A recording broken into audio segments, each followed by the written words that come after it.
Squirt, squirt. Sauce. Squirt, squirt. Sauce. Wake up, grab your phone. Good vibes everywhere. Ryder's got big muscles. Lisa's got the hair. You never know what they're gonna say, but there's a 45% chance you might like it anyway. It's the sauce, they're spilling it live for you. It's the sauce with your favorite morning crew.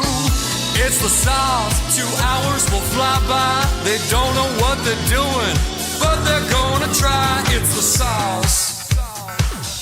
Hi, I'm Crisis from Sherwood Park, and I'm on the sauce with Ryder and Lisa. Hi, this is Purple Pants Kyle, and I'm on the sauce with Ryder and Lisa. Hey, it's Alyssa. Even though I'm a huge Canucks fan, I must say I'm still on the sauce with Ryder and Lisa. Thank you very much. Welcome to the Sports Interaction Studio. I'm Ryder. This is Lisa. Hey. And that over there is our Side Reece. Good morning, Side Reece. Good morning. How are you guys? Pretty good. Dealing with some technical difficulties, but you got it done right before the show started. How does that feel? Are you sweaty? Or is your heart pounding? Are you wide awake now? Feeling good. I feel behind, but that's about it. That's okay. We're going to wing it today. It's all on Ryder today. Reese and I are just going to hang. So when we throw it to Reece, we're going to have to take about a 3-minute intermission while he figures it out. And that's today. okay. Yeah. Sometimes that happens. Blame it on the moon. There's a super moon tonight. Is there? Mm-hmm. Why is there a moon every day? I know. I mean, well, obviously there's a moon every day for a very good reason, but why is there a specific moon every day? I don't know. There's a December supermoon happening. So I realized something yesterday. Remember how around this time I was just not smart? We all remember. It's because I took one of my migraine pills in the middle of the night, Ryder. Okay. And remember, what do I tell you every time I take one? Get the hell out of my room and leave me alone. I got a migraine. Besides that. You're a piece of shit. No. Yeah, that you get a little bit dumber on your migraine pills. Yeah. Like super airhead vibes. Uh-huh. So that's what I'm blaming that on. We have a packed show today. I'm going to be teeing off on the Dave Chapelle situation. I was there last night and as embarrassed as most everyone else that wasn't yelling. I wasn't there. Neither was producer Reese. So we're both intrigued as to what exactly shook down at Rogers Place yesterday. So we'll get to that shortly. We also have some awesome guests on the show today. Yeah, in about 25 minutes time, Alison Lukan, an analyst for the Seattle Kraken, will join us to break down her thoughts on the game tonight. This after the Oilers beat the Kraken 4-0 last week. And we get them again, this time on home ice. And then we have a second guest on the show that will be joining us virtually as well. Hopefully no technical difficulties, but if so, we blame the moon. This is Alberta comedian Drew Behm, who is pretty well known right now as Machine Gun Kelly gave him a massive shout out. He does the really funny videos where he gives different famous movie scenes, for example, an Albertan accent. Yeah, he does like a voiceover of famous movie scenes, of politicians. He did one of Machine Gun Kelly, so that's why he was talking about him on stage. Machine Gun Kelly talked about him and how much he liked him, and then Drew immediately made a Machine Gun Kelly version of what he does, and then Machine Gun Kelly, he went from Calgary to Edmonton, and in Edmonton played that video live during his show. That is so cool. So Drew's going to join us to talk about that, and he'll probably have some opinions too on, as a professional comic, on the Dave Chapelle situation last night. So yeah, we got a packed show. Lots to talk about. What should we get into right now? Shall I go off? May I? I mean, I think there are a lot of people joining specifically because they want to hear what the heck happened last night. Edmonton at its worst. It was the most embarrassed I've ever been of this city, to be perfectly honest. The first couple comics, terrific. The crowd, great. And then all of a sudden, something shifted. Dave Chapelle was on, taking a minute here and there. As he does. Yeah. As actually most professional comics do. There is something beautiful about a couple moments of silence before a punchline. Well, and he had to light a dart. He had about 25 of those. But yeah, he had a really calm pace. And everybody was very excited for him to be there and to just be chilling with us. And he had great stories. And it started off really good. And then some jackass, right in the middle of one of his stories about holding a falcon on his arm, decides to yell, "Nobody's here for your animal stories." What a stupid thing to say in the first place. You're not here for Dave Chapelle telling stories? Yeah. Do you want just hot takes and political rants? Like, what? He's going to have some other stories too. That's what he does. Yeah, it's giving the vibes of the sauce. Sometimes we have some pretty sick animal facts around here. Yeah, hell yeah, we do. And then every once in a while we'll get a comment that's like, why aren't you talking about the Oilers?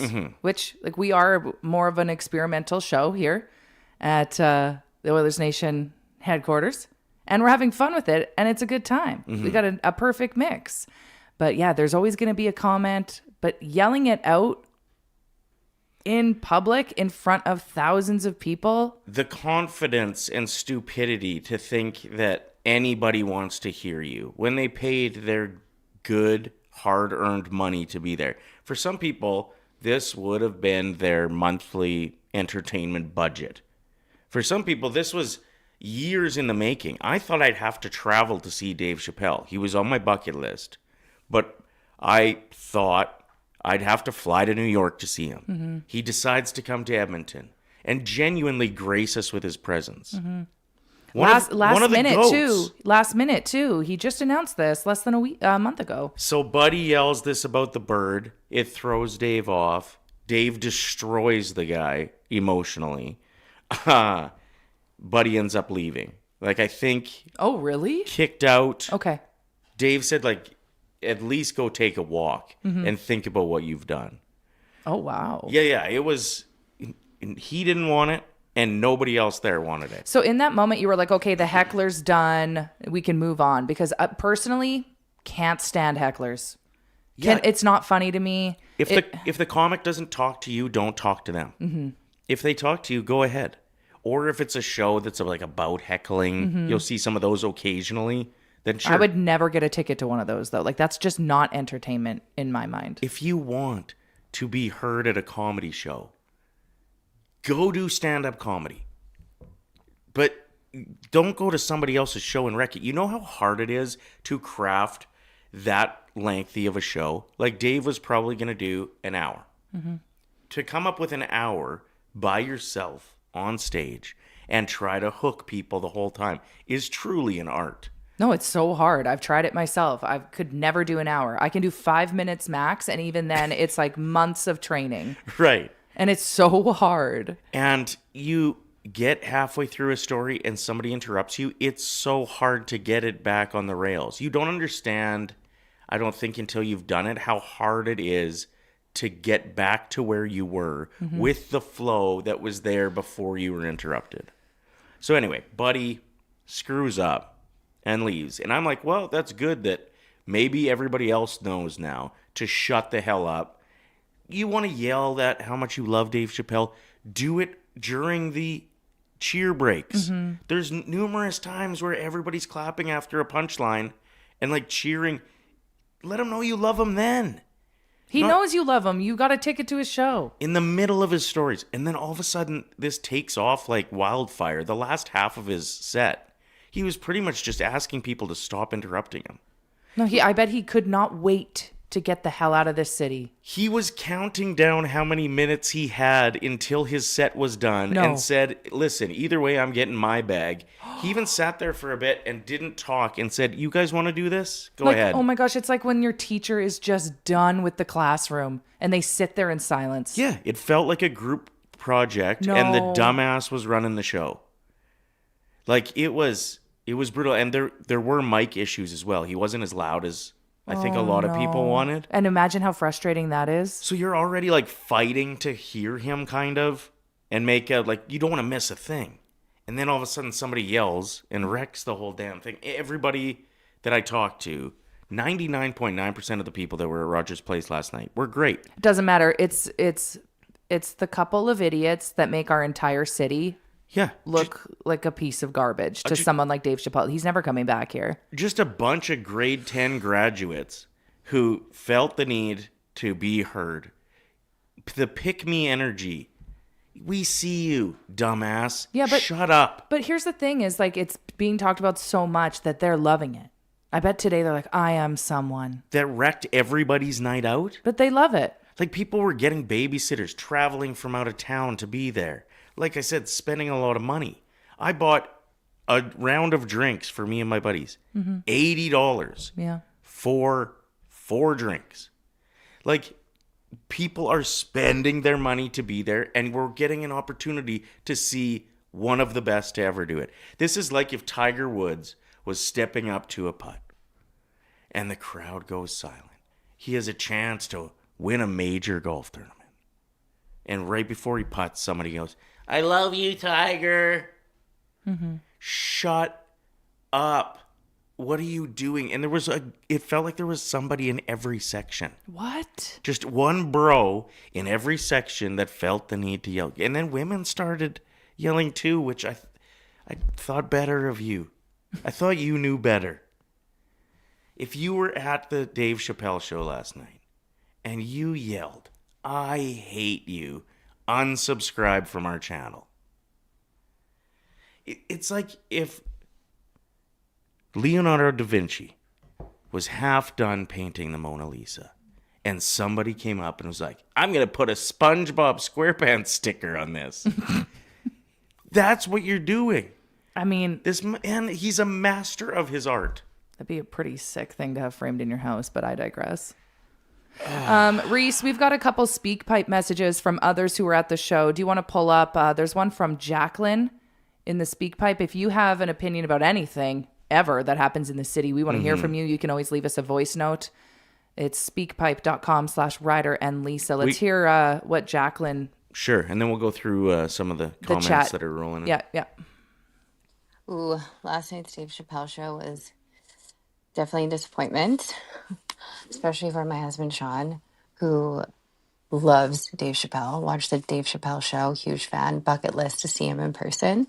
I'm not a super fan, but I was excited for some laughs. But honestly, the constant heckling, total lack of respect, and just outright classless behavior from parts of the crowd completely ruined the experience. Like, Dave's obviously a professional, but you could see how thrown off he was. Like, the interruptions were nonstop and so unnecessary. By the end, he was literally counting down the minutes until the set was over. And he even admitted he didn't enjoy the show. It was definitely a letdown for everyone who was actually there to appreciate him. I'm embarrassed. I'm embarrassed to live here.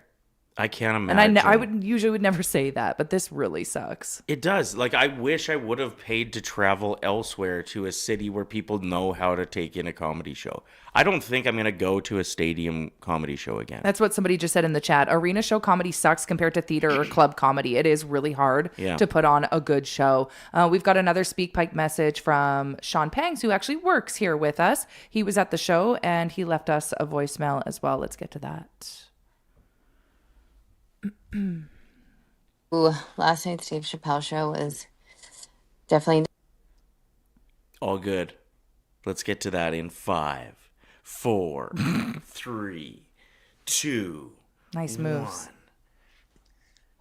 Hey guys, Sean here. Growing up, Dave Chapelle almost influenced mine and my friends' teenage lives. So it was like a bucket list thing for us to see him. And we got there, saw the last 2 openers. They were amazing. And then Dave Chapelle comes on and he's killing it. He's in his rhythm and it's classic vintage Dave Chapelle. Until a few sour apples decided to ruin it all by heckling and yelling. And it just wouldn't stop. And it was cool to see Dave Chapelle be a pro, wait it out, play back. But again, the heckling just didn't stop.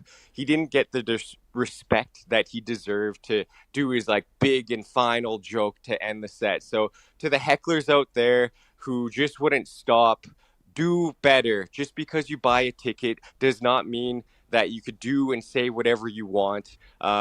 You need to learn your environment. And last night at a Dave Chapelle show, that was not it. It was disrespectful to him, and it was disrespectful to the other people who paid to see him. On an alternate spin, it was kind of cool to see, in my opinion, one of the greatest comedians of all time work off the cusp, do that crowd work, be a pro and play back with them.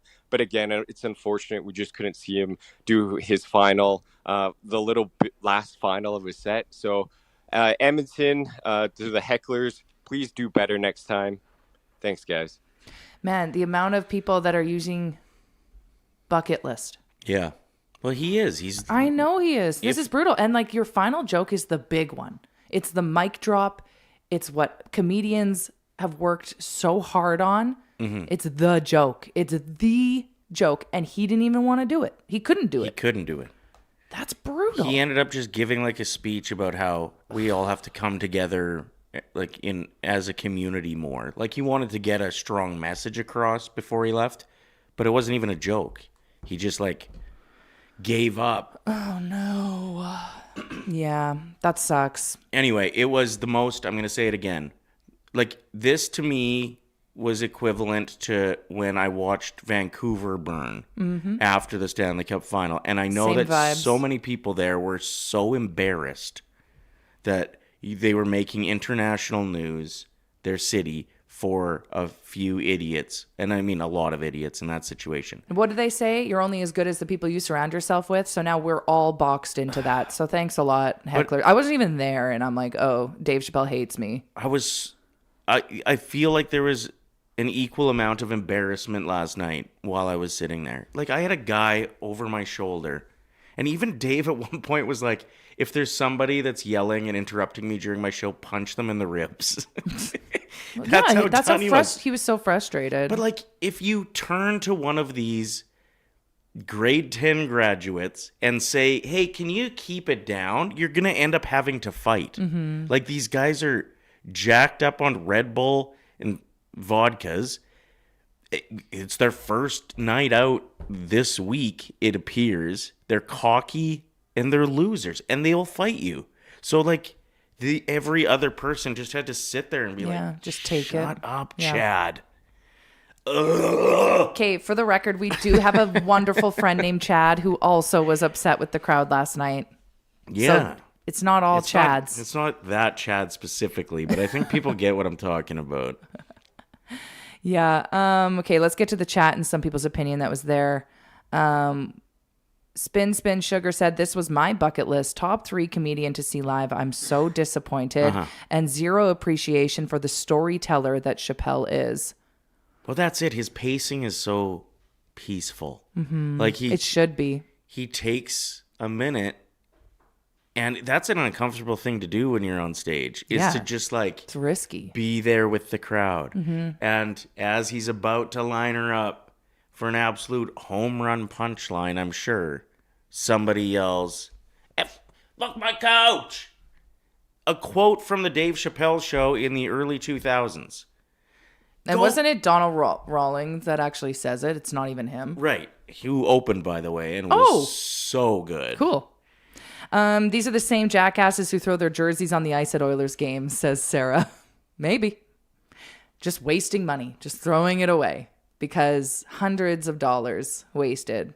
It sucks. A lot of strong opinions coming in on the chat, and they're all legit. Like that's what I'm saying. 99% of the people that were there. No, you did offend some people that love a good vodka Red Bull, though. Sorry, Sherman in the chat. And sorry to all the Chads in the chat. We've lost them all. Anyway, that's I really, I personally struggle at comedy shows. I struggle being in the crowd. I get very anxious for the comedian. We can actually talk to Drew about that. We've got a local comedian who's going to be joining the show a little later, who's gone viral for dubbing over famous people's voices and making them into a Berta accent. He'll have some opinions about Dave Chappelle and what shook down. You know, Dave has left this city with 2 middle fingers in the air, and he's never flying back here. Yeah, and like I'm seeing in the chat that the same thing happened in Calgary. Apparently, that's not true. I know numerous people that went. I've talked to them since, and they said no problem at all. There was one guy that did it. Like, you're gonna catch a heckler once in a while. Yeah, of course. It was just the amount of people that thought, yes, this interruption of his flow entirely is a good idea. I'm going to wait and take my turn and do it in a minute and a half. Like, it was just one in every section. What? Like, how many people total do you think heckled throughout? Because how long was his performance? An hour? Yeah, I'd say it was about an hour. It's like every 10 minutes there was someone? No. What? Like, I would say the last for the last half an hour he was there, it seemed like there was one a minute. No. Yeah, where he like notably had to stop talking. One guy yelled, "We have the best coffee shops in the world here." First of all, no, we don't. Some are pretty good. There are good coffee shops here, but we don't grow coffee beans here. And if you've never been to Italy, you can go and have a cup of coffee there. It's better. Somebody but also, yelled that? Why are you yelling that? I hate hecklers. I really do. Best donaires in the world. I still would have been mad that you were interrupting Dave Chapelle, but you would have maybe had a valid point. Best coffee shops in the world. Yeah, the coffee I'm drinking right now tastes like feet. I'm going to find out who that guy was. And he obviously owns a coffee shop. And my gosh. And I'm going Ryder. to take a dump in the bathroom there. Maybe it was the barista that was hitting on me. And I'm going to leave it. I shouldn't have said that. Sorry, I got a little too fired up there. I think it's a very valid reason to be pissed off. We actually have to move on because I could just do the entire show on this. Let's do it. Crowd work is so low effort, but for some reason it gets so many hits on reels, etc., says Catherine. Yeah, but here's the thing is last night's the hecklers, he wasn't really responding in a way that would be a good clip. That it would just be an embarrassing clip that goes viral. Crowd work starts like this. I'm the comedian. Boom. They talk to you first. Crowd work is not supposed to start with a heckler. Yeah, they point at you in the front. And they say, "Is this a first date? How long have you been together?" Exactly. That's how crowd work starts. And yeah, it's an art. It is. But that's not also what Dave Chapelle does. He's a storyteller. Mm-hmm. Oh, Lance made a valid point. This might be a result from the increased use of crowd work in comedy. People go now to be a part of the show. Thanks a lot, Matt Rife. You and your chin injections. That is get the hell out of here. That is a valid point. But I guess, like, I remember when I opened for Theo Vaughn, they made it very clear that I needed to tell the crowd, please don't heckle. Like, he gets thrown off. A lot of people that get into comedy have ADHD or have a very short attention span. Mm-hmm. It's just the kind of personality that can write jokes and get up and tell them, often unique personalities. Mm-hmm. And if you throw Theo off, he's going to be lost in the woods for 2 hours trying to get back. He's lost in the woods even when someone doesn't heckle him. Exactly. But that's what I'm saying. It's just when you throw these guys off, even if they're at the top of their game, if they get lost where they were in a story, there's no telling if they'll get back. Mm-hmm. And then we all just missed the joke. Yeah. Plus, like, the roads were bad. People got babysitters last night. It was their first date night in how long? Like, I know my sister and brother-in-law, they went to the show. They drove all the way from Fort Sask. Mm-hmm. The roads were crap. Mm-hmm. They paid for a babysitter. Yep. They went there for entertainment, and it was just trash. Thank God the openers were good. Yeah. Because at least, like, everybody got a great comedy show. Well, that's good then. Until Dave Chapelle. Yeah. Like, at least I was sitting around with some friends after, and we were discussing our favorite jokes from the night, which is one of the best things to do after you go to a comedy show. Because you don't remember it all. Yeah. But, like, one person will remember one of the good ones. Totally. And you just sit around and just laugh about it. Re-laugh. You re-laugh about what was so funny, but not the case last night. Everyone just complained. Like, when you were walking out of Rogers Place, what was the crowd vibe like? Were people laughing? Were they like, that was great? Or was everybody kind of like dragging their feet and mad? The 99.9% of people that were fine there, that were there for the right reasons, that know how to handle themselves in public, were all disappointed. Yeah. Like, it felt like an Oilers loss. That's what it felt like walking out of the ring. Ooh, listen to this point by Michael Brandon in the chat. People couldn't handle being off their phones for 2 hours because everyone's phone had to be locked up for the show and thought this was going to be him doing bits from the Chapelle show.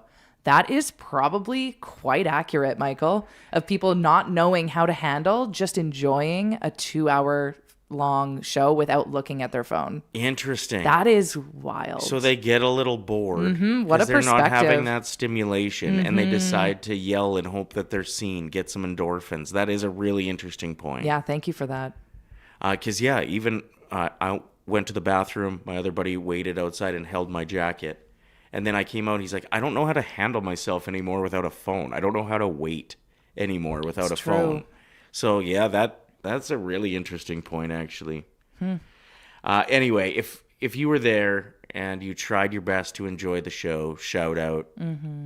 I mean, I am proud that the place was packed, and comedians will want to come here if we keep buying tickets to comedy shows. Yeah, but not after this goes viral and people read up on what the venue's like. Yeah, and like Dave said on his way out, see you in 8 months. And I did the math, and that would be Great Outdoors Comedy Festival. I don't know if he's locked in for that, but like it's always in July here. If he comes back and you were somebody that yelled at the show last night, please do not come. Don't they come loved to the it. show. Do you know how cool they feel? Even if it's not a name being dropped, they're like, that was me. I don't know. Do you think there are some people that yelled like, I love you, Dave, or something friendly that are sitting there thinking that's fine? When they talk about hecklers, they're talking about the people that were like, don't tell that joke. Because were the I love you Dave's annoying too? Yes, they all interrupted him. Yeah. When people are clapping, yell, I love you, Dave. Mm-hmm. There's applause breaks for a reason. I thought that's your favorite pen. It is my favorite pen. That's how fired up I am. See how hard I threw that? Mm-hmm. Okay, the Oilers are in action tonight. Hopefully when people are leaving the rink, it is not the same vibes that we had last night. Because like I said, it felt like a bit of a loss as we were walking out of there. We've got a great guest on here in a few minutes, an analyst from the Seattle Kraken. What else is going on? Should we get into recommend something right now? Sure. This is a segment where we recommend something. I'll get back into the Chapelle stuff in a bit. If people still want me to go off about it, I could talk about this all day, like I said. But I am going to recommend working on the train. Like fixing it? No, please don't do any work on the train unless you're asked to. Yeah, do not try and fix the train. No, I realized on the train to the show last night that you don't really want to make eye contact with people on the LRT necessarily. Like a friendly nod here and there. But sometimes you just never know. Never know what? Well, you don't want to look at somebody who just peed themselves, for example. Are there a lot of people that pee themselves on the train? Not a lot, but there are some, and you don't want to make... Just, public transit, you try not to make eye contact with too many people. Fair. In case somebody's having a bad day and thinks that you're staring them down, whatever. So you get to work. So I got my phone, and I had 2 guests lined up. I had interviews prepped. I had this, I had that. I did half an hour of straight hard work. All right, well, you're taking the train home today. I honestly think I should start taking the train. Because you're not driving. It's a perfect chance for you to get something done. Get her done. So wow, I love that. Get on the train and get it done, y'all. Okay, my recommendation of the day is shoveling your neighbor's walkway. I don't know what it is about that. I just feel like so proud of myself if I do it. If I'm like, and I think to myself, they're not home yet. They've probably had a long day. Maybe something went wrong.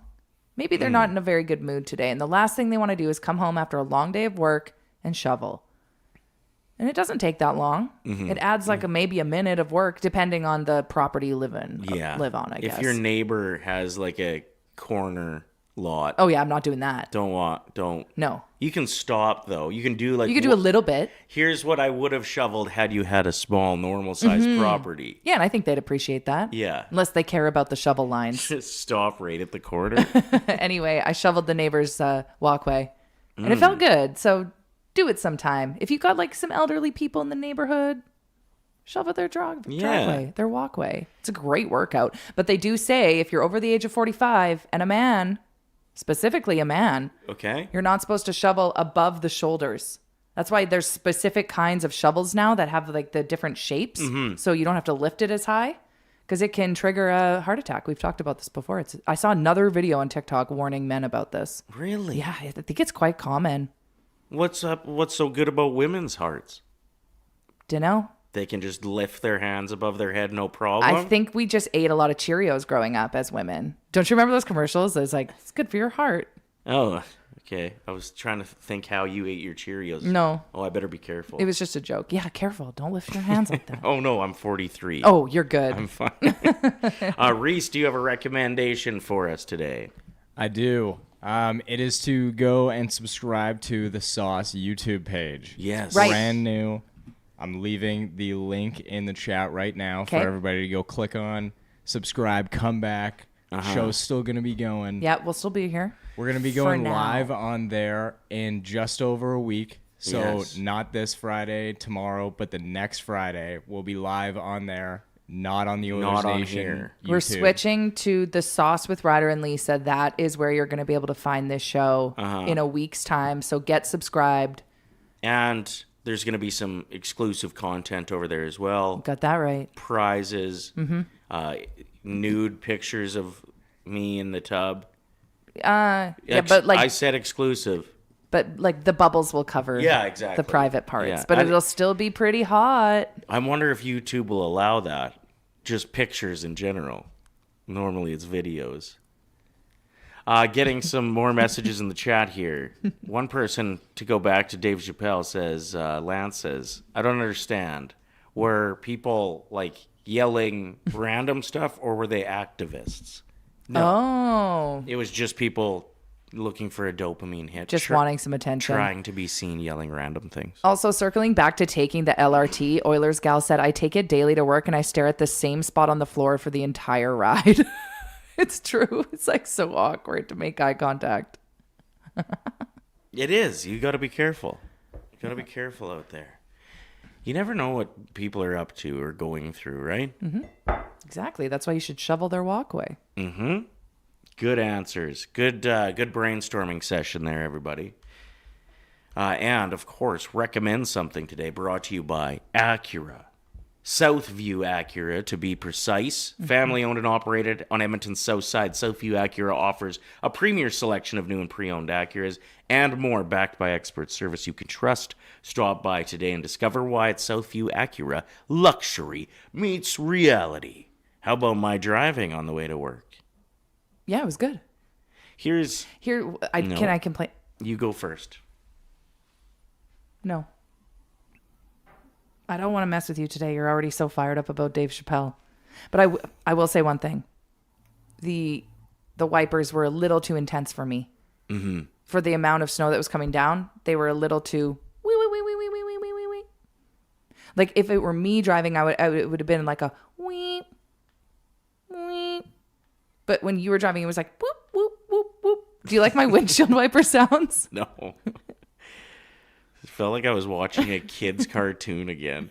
Can I give you a suggestion, a life suggestion? We might have to get Riesel's court involved in this if this gets intense. Okay. You are very good. Thank you. At pointing out anything that goes slightly wrong while driving. Okay. Whether it's tapping the brakes a little bit too hard for your liking, even if I had to, because I would have ran into something had I not. Or if I change the lane a little bit fast because there's traffic coming and I got to make a move.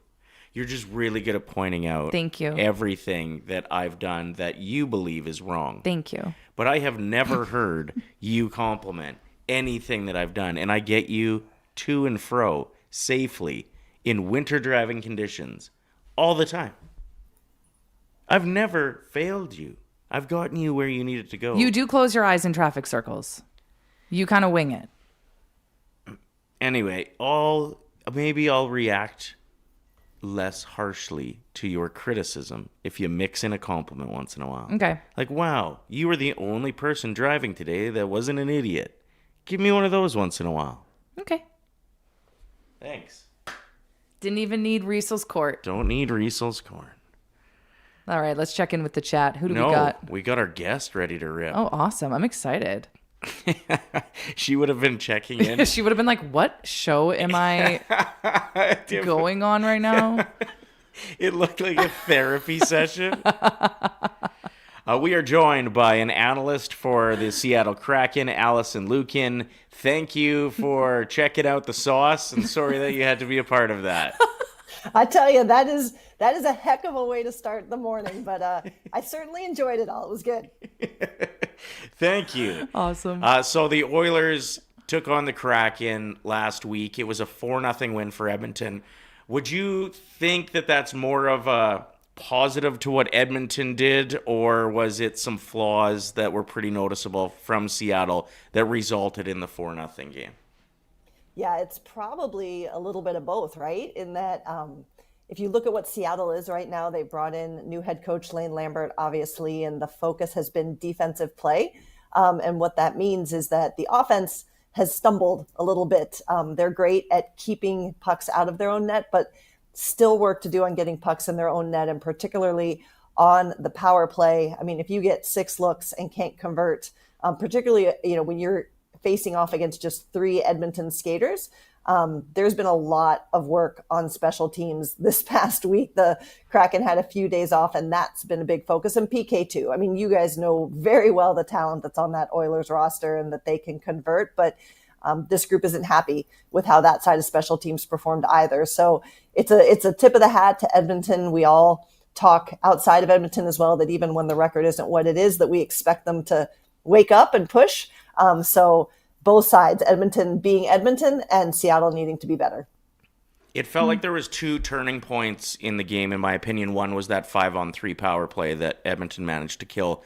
The other felt like was Mason Marchment's hit on Darnell Nurse, then not taking the fight with Adam Henrique, and then avoiding fights the rest of the game.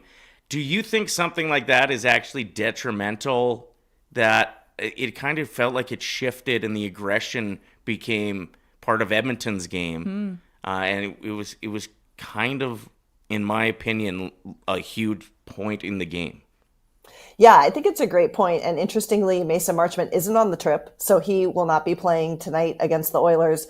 But that is part of why the Kraken brought him in, right? Was a little bit of scrap, a little bit of agitation. And from the Seattle perspective, I think what Marchment was doing was helping Seattle, giving them a little grind, giving them a little push energy-wise. I mean, you're seeing Draisaitl throw a little elbow there after the play and getting a little riled up. But to your other point, I think when your power play can't convert, right? And so you're getting opportunities from someone annoying the other team, but you can't make it happen. And that 5-on-3, we said on the broadcast, they just completely collapsed down instead of pulling that PK apart. And they kind of negated any advantage that Marchment was giving them. And it all just came back to bite them. And that's how Edmonton gets that shutout. Yeah, it's true. I made it sound like Mason Marchment screwed up, but had that power play converted, we'd probably be talking a totally different story. Yeah. Do you feel like with that roughness, though, even without him in the game, like, is that going to carry on tonight? Do you think that's going to seep its way into tonight's game? Yeah, it's a great question. And it's interesting, these two teams, they obviously play a lot, but there hasn't been a lot of grind and, held over bad feelings between the two, which makes sense given what Edmonton has been able to do during the Kraken's short lifespan. But I don't expect a ton, right? I think that Seattle is really focused on getting back into the win column. This is the first time this season that they've had 3 losses in a row, albeit one of them coming in overtime. So I think for Seattle, the priority is to play their game and again, get back to finding a way to produce offensively versus hopefully getting caught up in maybe a sub narrative. I think Marchment, that's his game. So they expect it from him, but they want to defend themselves, of course, right? But I don't think they're going to be looking for that angle coming in. The Kraken, I think the last time I checked, which was last night, maybe before the games, but we're 5 points out of first place in the Pacific.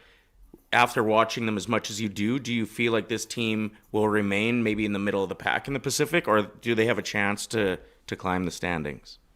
Yeah, but for me, going into this season, I said as long as they're playing interesting hockey and they're in and around it come March, that's success for this group. There's still work to do. General manager Jason Botterill said this offseason, he was very honest. He's like, we're not one player away, right? That's not where this group is right now. I think it's funny, right? Because fans are fans and they're all fired up about everything now. But I think if you said to Kraken fans that if this team was in this position at this point in the season, they would have been thrilled. So there's progress. I think they would love to be in the postseason. Again, like I said, though, for me, this year with where this organization is, if they can be in and around it, amazing. If they can get into the postseason, that's going to be incredible. But this is still a group that needs to build to be a consistent contender year after year. Wonderful. I just want to say thank you very much for taking the time to chat with us. Where can people find you? Well, thanks so much for having me. And, again, women are just flat out stronger. That's why we can shovel more longer into our lives. But you can find me on social media. I'm pretty much on all platforms at Alison L, both Twitter and Blue Sky. And on Instagram, I'm at Alison.Lukan. Now, before you leave, I do want to bring something up, something from your past. Mm-hmm. There is a common trend here on The Sauce where we have a lot of guests who have done a particular job that is not easy. And we just wanted to say congratulations on being able to get through being the mascot for the University of Richmond Spiders. So you were Webster. How long ago was that, Alison? Well, it was long enough that I was the mascot when it was still Spidey. Okay. Long before there were trademark infractions from Warner Brothers and all the universes. But it was a while back, but it was a blast. I still remain shocked that people, A, thought a spider was a good mascot idea, and that B, children were not terrified. But it was a lot of fun. Nightmare fuel. Hey, truly though, because when I looked it up, I was like, oh my gosh, this is amazing. She's also been a mascot, because so many people that have joined us have done that in their life. And when I saw the mascot, I was like, okay, I'm scared. Exactly. I mean, what are we thinking? What are we doing? It's like the most random story. And respectfully, I wrote about this when I was at The Athletic. Respectfully, they've somehow managed to make Webster, the current iteration, even worse. So God bless. I don't know, but it was a lot of fun. Do me a favor and say hi to Jordan Eberle for me if you see him. Yeah, please do. Yeah, we miss great him. Guy. He's such a huge piece of this team, and don't know how closely you followed his injury last year, but to come back like he did from that, and now he's one of the top goal scorers for this group, and it's incredible what he continues to do, right? And you even look at little Berkeley Catton is like, I used to look up to this guy, and now I'm sitting across from him in the locker room. So we're really lucky to have him here in Seattle. Mm-hmm. Yeah, we love him. We love him so much. He tweeted at me once. Oh, congrats. So we're like bros. Yeah, you guys are like best Obviously. friends. Yeah. Obviously. Besties. Yeah, when you say Ryder says hello, he'll probably say... He'll say, all right, cool, and then move on with his life. So you tweeted at him once. He'll finish your name before I even start my sentence, Okay, well, if you don't mind, we might reach out to you again in the future when we play the Kraken. You have been wonderful. Thank you for taking the time. Oh, of course. Would love to chat again. You guys have a great rest of your day. Thanks for having me. You too. Bye. What a contagious smile. I loved her. She changed the mood in here drastically from me ranting about Dave Chapelle last night. And then me being a really bad backseat driver. And all of a sudden, just vibing. We need some more of that in our life, don't we? She's great. Yeah, so good. So thank you, Alison Lukan, for joining the show. Yeah, Sarah in the chat. Great interview with Alison, right? Man, being a mascot, though, is not easy. Well, Reese, didn't you say you were the mascot too, or was that not you? That was I was never the mascot. Oh, okay. But a bunch of people that have sat in with us have been a mascot at some point. It's a thing. Bagged Milk, I believe, was. Sean may have said that he was a mascot. Allison now. Myself. Did you ever do any mascotting? My sister did. She was the Woody's RV mascot in the parade. She said it was awful. No kidding. Yeah. You're just so sweaty under that thing. Who's the guy that runs on the treadmill? Is that Woody's too on the way out of town, like on your way to Calgary? No, that's Flanagan or something. Flamin Fitness. Flamin Fitness. Flanagan. That would be a really crappy mascot job. That would be a really hard full-time gig. Think how fit you'd be. Is that still there? I haven't seen it in a long time. There's still a guy out there running. No, that is a mannequin. Well, how is it running? Anyway. It would just be standing there. Be a tough day today to be out there doing that. No, seriously. Yeah, that guy deserves a raise. All right. We're getting more questions about the Chapelle show. Yeah, let's get into it. Cole's notes? Is that what we're doing now? I think so, yeah. So it felt like, you know, the people that yell shoot when McDavid has the puck? Me. And you're like, hey, that's Connor McDavid. He's the best hockey player in the world. You don't have to tell him when to shoot. I do wish he'd shoot more a little bit. But still, it's kind of annoying at the rink. I don't say it at the rink. This was... You want to know what I say? This is my default sentence when I'm at Oilers games because I forgot my glasses. So I just say like what I think works. Yeah, I remember you I say, cheered get out. You cheered for Get it out. Get it out. That's all I say over and over and over again. You cheered for the wrong team Yeah, for an whatever. entire period once. Okay, that was it. We were playing a team that had kind of the same colors as us. That's not true. The away team always wears the white. I was really trying to get away with that, but it is true. I was cheering for the wrong team. It's just like when I play Mario Kart, I'm always looking at the wrong screen and I think I'm winning. And then when I realize what screen I'm actually on, I'm like stuck in a bush somewhere or something. So anyway, the Chapelle show last night, there was 1% of the crowd that was the shoot guy from an NHL game. Yeah. But it was worse because McDavid, when somebody yells shoot, doesn't have to stop what he's doing He can't and hear acknowledge you. the person. He can't hear you, so it doesn't matter either. Whereas Chapelle did have to stop his show numerous times. Because it would be during a silent moment in Roger's place when he pauses in between sentences. And lights a dart. Lights up a dart and someone's just yelling rubbish at him. Stop it. It's interesting. I realized the power of cigarette smell last night. I could smell, I was like 200 feet. I don't know how far I would have been. I was in the lower bowl about 3/4 of the way up. I was a ways away from Dave Chapelle. But I could smell his darts when he'd light one up. They must be strong. Well, that's interesting though, right? Like even when somebody else has one in the car in front of you when you're driving, Yeah, you ever could get a smell whiff? it. You could smell it like through the hood of your car and you're like, how'd that happen? Those things do stink. Do you ever see people in 2025 smoking with the windows up? I saw one the other day and it was like, whoa, they still exist. Yeah.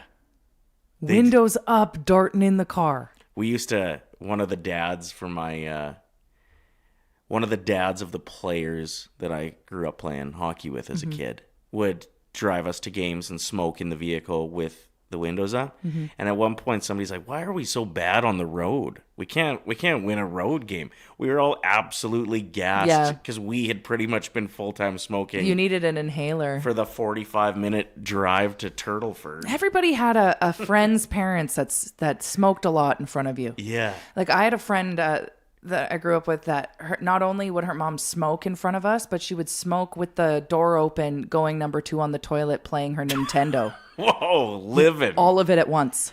Like, as much as I want to judge. No, it was like... Sounds like a vacation. A vacation. It's crazy, too, that we used to smoke in restaurants. Like, Reese, you would have never experienced this, hey? At 22 years old, I think it would have been long gone by the time He's 23 now. 23, sorry. It's such an insane concept. And like that and smoking on planes, like... It just seems like something that should have never really been allowed. But sounds like it would have been a time. Yeah, like they didn't even have seatbelts on planes. Yeah. Like, people were just standing up and smoking. But they had built-in ashtrays, like into the handrest. Reese, picture this. McDonald's had McDonald's ashtrays on the tables. Like they'd had the golden arches on it. That's so crazy. And like my mom and dad were also saying that like planes used to be like they used to have like lounges in them almost. Like there's been a lot of downgrades in my opinion. Downgrades. Reese just wants to have one cigarette on a plane. One dart on a plane. Let the man have it. Let him live. Think of how much trouble you'd be in though if you just cracked one.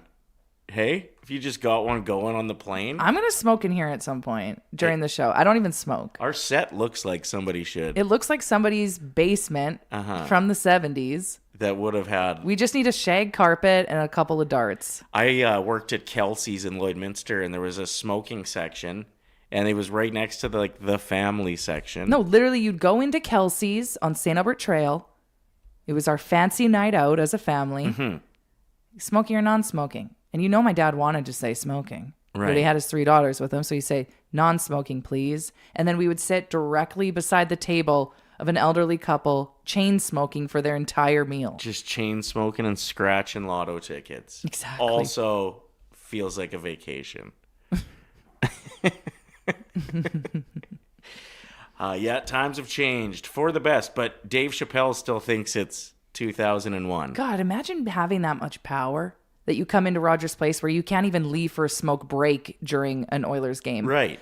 And he's just like, I'm going to be darting on the stage. And they're like, good job, Dave. All right, go for it. What? Yeah, I mean, when you think about it, they have like monster trucks and other things that like you breathe in a lot more toxic chemicals than just one guy having a dart. Mm-hmm. But you could smell it up in the nosebleeds. It was really an awakening of the power of dart smell. Because the fact that I was like, I can smell Dave Chappelle's exhale right now. That's I can strange. if I can smell somebody's cigarettes inside, I can point out who that person is immediately. They're always in a jean jacket. And they have a ponytail and their name is Terry. Okay. I'm like, it's you. And they're usually holding like a double and it's their third of the day. So they're just like absolutely wired, but also on a sugar high.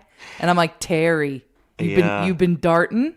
And they go, how'd you know my name? And I'm like, I just knew. If Terry had a pet on the count of 3, let's say what it was. Okay. One, two, three. A snake. Around his neck. Or like around his arm. And he's in the Home Depot. It's his weekly visit. Oh, boy. Thank you for bringing great energy as well and turning my day around. Nice tap up. Ooh, did you hear that snap? Yeah. Dang. I was in a very grumpy mood, as most people were that went to the show last night. Mm-hmm. But we've got that off of our chest. Should we get into something else here? I've got some interesting stories from around the world, including some TV and movie news. Okay, let's get into, what would that be? Is it headlines? Yeah, let's call it headlines. Sure. Netflix has greenlit an 8-episode Las Vegas drama series directed by Martin Scorsese. Ooh, good for you for nailing how to say his last name. Scorsese. Yeah. Scorsese. I mean, it's probably one It's of the actually most not that- said names Yeah. in the world. You know? How do you spell it? Scoresey. Don't know. Scorsese. What is the show? It's an 8-episode Las Vegas drama series, and I did a little deep dive into it. It sounds like it's going to be based around a manager or maybe owner of a hotel who's trying to take it to the next level. This has been done.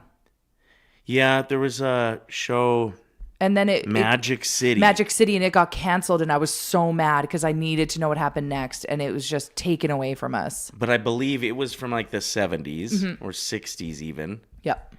It was in Miami, and it wasn't directed by Martin Scorsese. So it hasn't been done. Got it. Not really the same thing. NBC is going to be partnering with more than 25 content creators from across YouTube, Meta, and TikTok for the 2026 games. That's cool. So they're going to have influencers there to just show their perspective of what it's like to be at the games. Yeah, I saw the breakdown of the last summer games. I believe it was Paris. And the amount of views that like the normal TV channels were getting compared to the content creators and the live streamers and stuff. I mean, that's why you see pre-game with hockey, it's podcast clips. Yeah. It's influencers. It's people like us here at Oilers Nation. They're like, let's listen to what these people have to say about the game. And then it just goes to us talking about a guy named Terry who's smoking indoors for 8 minutes. Yeah, and he's got his pet snake. That's why you should probably pregame with Boardsy. Yeah, maybe not us. Around here. But yeah, it sounds like, so NBC realized that they were getting pumped by these content creators. So they just hired them. They're hiring them. Cool. Yeah. I love that. Some more TV news here. Hulu has renewed Glenn Powell's football show, Chad Powers. Okay. Glenn Powell is funny, talented, good at being a dramatic actor. And he's like the definition of Hollywood. Handsome. Yeah. He's got it all. And he's charming. He probably hooked up with Sydney Sweeney too, right? No, she's dating that loser. What's his name? Before the loser, what's his name? The guy that... Scott... Didn't they go to a wedding together? Yeah. What is his name? I don't know who she's dating now. The guy that worked with Justin Bieber, and then he fired him. Scooter Braun. Scooter Braun. Scott Scooter, same thing. Who goes by Scooter? Is that his real name? Anyway, Glenn Powell is going to have a second season of Chad Powers. Have you heard the concept of this show? I haven't, but I already love it because he's in it. So he's like a walk-on. It actually all started with an ESPN skit back in the day featuring Eli Manning, where he went and tried out for a college football team. I remember this. And he was like dressed up in costume, and then he's super funny too. he gets out there and just starts throwing like 75-yard darts. So good. And everybody on this college team's like, who the hell is this guy? So that's what Glenn Powell based this show, Chad Powers, on, was just that storyline. Cool. So it's that, but expanded. Apparently the first season is fantastic, going to get a second season. Who has started heated rivalry? Reese? It's on my list, but I haven't started watching it yet. Okay, well, I can't. It's gotten a ton of traction, dude, it's blowing up. It gets really steamy, and apparently after the second episode, there's like a little plot twist that makes you go, okay, I have to keep watching Like it. right at the end of the second Right episode. at the end of because there's only 2 episodes out. There's probably 2 more getting released this week, if I'm not mistaken. But it's very sexy, I will say. There is a lot of love. There's a lot of butt cheeks. There's a lot of love to go around. Mm-hmm. Yeah. And HBO says season 3 of Euphoria is now going to have a premiere date. They know when it's going to launch. Speaking of Sydney Sweeney, Yeah. she's one of the characters in it. And apparently her character is on OnlyFans on this season. Well, it's crazy because the last season was 4 years ago. Mm-hmm. And the amount of change just in 4 years that this show's going to go through, it kind of feels like Stranger Things with how quickly those kids grew up and now they're adults in the show. I know. I'm like, why does 11 have lip injections? Like, is Euphoria going to be about... It's going to be them after high school for sure. Yeah. Well, and all those actors are so famous now, like Zendaya, Sydney Sweeney, Yeah. Jacob Elordi. True. Yeah, like He's everybody's- Frankenstein. Yeah, like everybody's so popular now. I think it must have been tough, like getting schedules linked up. Totally. They must have had like contracts signed before Yep. that they had to do a 4th season or whatever. When I went and saw Wicked, I saw the trailer for the new Jacob and Margot Robbie love story movie that's coming out. I was like, oh my gosh, could you find 2 more attractive people? It looks so good. Really? Yeah. It's a very like romantic. If you're like a hopeless romantic, you'll love it, I bet. So Euphoria, I don't know if I said this. I just said it has a premiere date. It's going to be April Okay. when season 3 of it drops. And that's your TV and movie news. Some celebrity gossip. Miley Cyrus is engaged. Do you hear this? She's been dating this person for like 4 years though. So we saw it coming. I feel like he's got to be careful. Why? Well, if it doesn't work out, she will write a #1 song about everything he did where he screwed up. Flowers. So he's going to be like super squeaky clean. Yeah, you have to be. Or else you're going to, like, your beef is going to be heard around the world 1,000,000 times over. Well, Miley Cyrus has this will be her second marriage. She was married to, was it Liam Hemsworth or Chris Hemsworth? I think it was whichever Liam. one that wasn't Thor. Yeah, Liam. And he was not good with her. Have That's you what seen those clips of them? Flowers is about, right? Yeah, them on the red carpet, and he's telling her to like not be as extra, and she pushes him away, and she's like, "I'm just gonna be me." I love that. I bet she was extra, though. Yeah. I'm extra. What do you call me? Hey, can you? No, besides hey, can you, you call me something, but you're something. It's like not the word annoying. What's the word you use? You're my mess? Mess? You said it when we were out for dinner once. You're like, you're a disaster, but my disaster. It was like something along those lines. Did you think it was rude or romantic? I thought it was kind of romantic. It definitely wasn't the word disaster, but I'm on the right track with it. It was like something in that arena. I don't remember. I say so many nice things to you. Yes, you do. You know? Anyway, those TV and movie news brought to you by the Jasper Pond Hockey Tournament. It's back. Fairmont Jasper Park Lodge, January 23rd to the 25th. 2026, that's just around the corner. Holy. So 3 days of pure hockey paradise on beautiful Lake Mildred, surrounded by the best crew and the Rockies. 4-on-4 pond hockey in the heart of Jasper. You can put in a team of 4 to 8 players, and it's not just going to be about hockey. We're going to have live watch parties, some off-ice events. There's going to be some alumni in attendance and activities for all ages, plus some prizes as well. If you want to hang out with the Nation Network crew, feel free to grab your buddies, lace them up, or just come and hang out. Should be a good time. Honestly, just go and register a team and then find your buddies. Like, sometimes you have to do that with when you're booking a tea time. Before it fills up. You just book the tea time and then you find your friends. I have some girlfriends that are like, I'm coming to Jasper just so we can like come party with you guys. She's like, I'm not playing hockey, but I'll be there. I was Hell like, perfect. Yeah. Bring it. Great. Are we ready for our next guest? Heck yeah. Can't wait to pick his brain about a few things. A very well-known comic who has taken off on social media over the last year or so, really, is when he's exploded. And he deserves every second of it. Drew Behm, welcome to the show, my friend. Hi. Hello. How are you? Hi. Good. Can you guys hear me? We can hear you. Reese, if you can turn him up a little bit, that would be awesome. But it's also sounds pretty Turn good. me up in the headphones. I love a good car. It's like we're on a FaceTime right now. I love this. Yeah, I'm in my car. I'm not in the studio today, so I called you guys on my phone. That's okay. Okay, so I'm going to start the story and you finish it. You do really, really funny videos. We're going to show one a little later in the show where you do like the perfect Albertan accent over top of famous movie scenes and TV scenes. So and funny. Interviews. And like truly just to hear you speak, you have the perfect Alberta accent already. So you just crank that up a bit. They've gone absolutely viral. Tell us how surprised you were when Machine Gun Kelly in Calgary brought up your videos.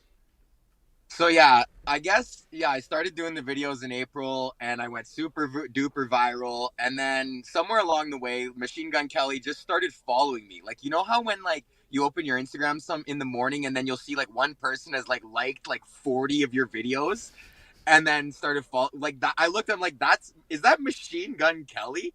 So that was in the summertime. So I'm like, okay, that's cool. I'm not going to reach out to this guy and be like, bro, like, whoa, like, you're, like, I don't know you. Like, I don't have anything to say to you, bro. But, like, thank you. Like, other than I appreciate it and whatever. So then he's on the road or whatever. And then I wake up in the morning on Sunday and I start getting tagged in all these videos of MGK in Calgary being like, oh, buddy, like, he's doing it, like, being like, you ever see the Alberta accent sorting hat or whatever? And I'm like, yo, what? That's wild. Like, he's doing it. He's being schwacked. And, like, schwacked is a word that me and my buddies just invented. You know what I mean? Like, schwacked is what you do when you come back from the rigs and, like, you go to the hockey game and then you just get absolutely schwacked for the next 3 days straight, right? And now he's up there, like, saying schwacked. And it's like, this is wild. So, whatever. I'm like, I'm going to do one for him. Like, you're such a big fan, brother. Like, let me do one for you. So I did one of him and an interview with Jimmy Fallon or whatever. And then I sent it to him. I'm like, hey, bro, this is for you. Like, I did this for you. Are you cool if I post it? And before he could even respond, he just posted it on his Instagram stories already. So I'm like, sick, we're in. So I posted it, put him as a collab, and he accepted the collab. And I was like, what is going on? Like, this is insane. So I'm like, cool, that's cool enough. He invites me out to the show. I'm on the road right now. I wasn't able to make it out to the show, but I'm like, whatever, that would have been cool anyways, whatever. But then I get tagged immediately. I have all these friends at the show. They're like, bro, he played your video on stage. So the video that I sent him, he ends up playing on stage. And he's doing more Alberta shit. And yeah, he's just like down for Alberta. And like, I guess it's all because of me or whatever. So yeah, that's the story. It's so good, man. Like, I remember watching your videos start to pop off and you were always so awesome with us. And your talent on stage is incredible. And it's so good when you see one of the good guys start to take off on social media. And even for you to have the wherewithal to make a Machine Gun Kelly one immediately, like, it just goes to show that you're working your ass off. Yeah, you get it. To make funny stuff for other people to enjoy. So keep up the great work on that. Who else follows you? Like, are there any other celebrities that come to mind? Okay, so the big one was Diener and Terry from Fubar. once they started following me, I was like, is this real life? Like, when I showed my wife the movie Fubar for the first time, she just looked over at me and was just like, because she's from Ontario, right? So she's never seen Fubar. So I show her Fubar and she's like, did you base your entire personality on this movie? Like, you're like, yes, honey.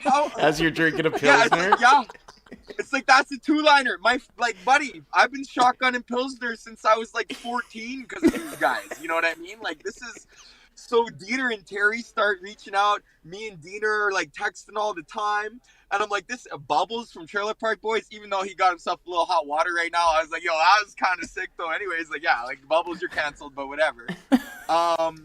And just like all these like wild people, like Brett Kissel, like just insane amount of people coming out of the woodworks. But MGK has to be the weirdest one because it's like, bro, aren't you from like Detroit? Like what, Alberta? Yeah. I don't know, but like they're snow people too. Detroit people are snow people. So that's true. I don't know. It's interesting because everybody else that you mentioned, like I could see you on the Trailer Park Boys. I could see you on the next Fubar if Terry and Diener can get it together and come together. Get back together. Again, yeah, bring the boys back together. But yeah, the Machine Gun Kelly one is kind of strange. It's so cool, especially the fact that he would like put in the work to talk to his production team and be like, hey, we got to pull this video up. Like he had to like pivot his whole show for you. Right. And that's why I was like thinking like, man, I wish I would have just been there because I probably would have got on stage or something. I don't know. But like, that's what I thought too. Yeah. His whole tech team had to be like, how do we... And then, you know, they put it on and then 20,000 people are listening to my voice at Rogers. Like, what? Like, okay, well, he releases an album, it feels like every like 18 months. So, and he quite often takes them on tour after. I highly recommend you asking if you can open for him next time. I love that that's starting to happen more. Comedians are opening up for singers? And opposite. Sometimes like a musician will come out and open for a comic. But yeah, like even the...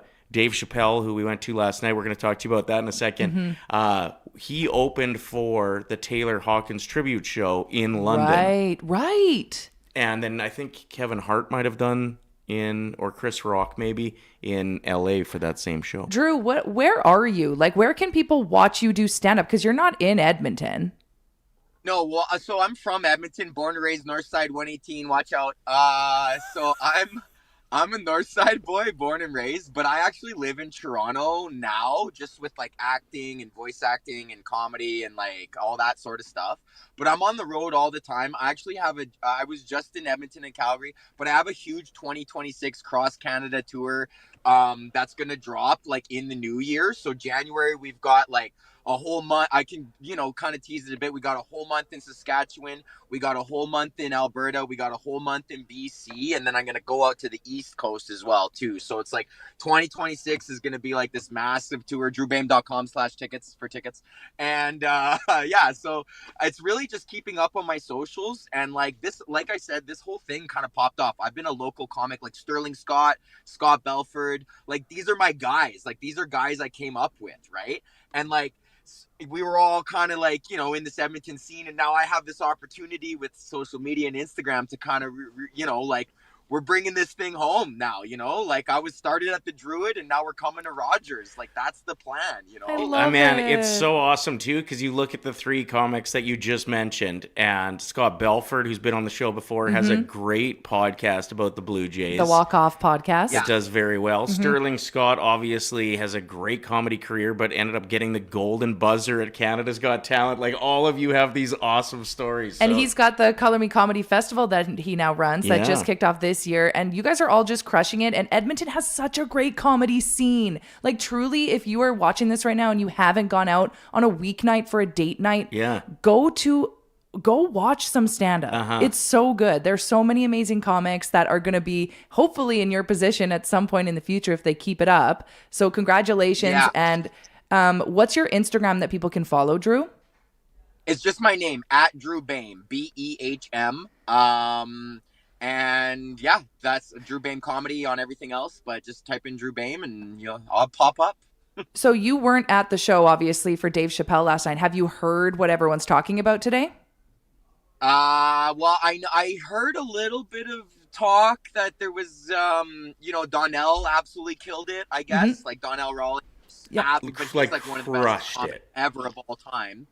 And then I don't know. I guess people started going crazy and they're yelling, whatever. I'm Rick James, bitch. Like it's 20 years ago or something, like that sort of vibe. And yeah, like there was a few guys in there that were pretty schwacked and yeah, couldn't stop interrupting him, man. And like Dave is such a slow pace comic at times.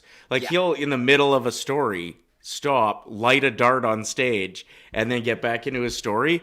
It was these weird moments where he'd have like a moment where he's collecting himself or building some intensity for a great punchline that's coming, and some asshole would interrupt the show, and then he'd get off track. And it happened, like he handled the first 3 or 4 pretty good.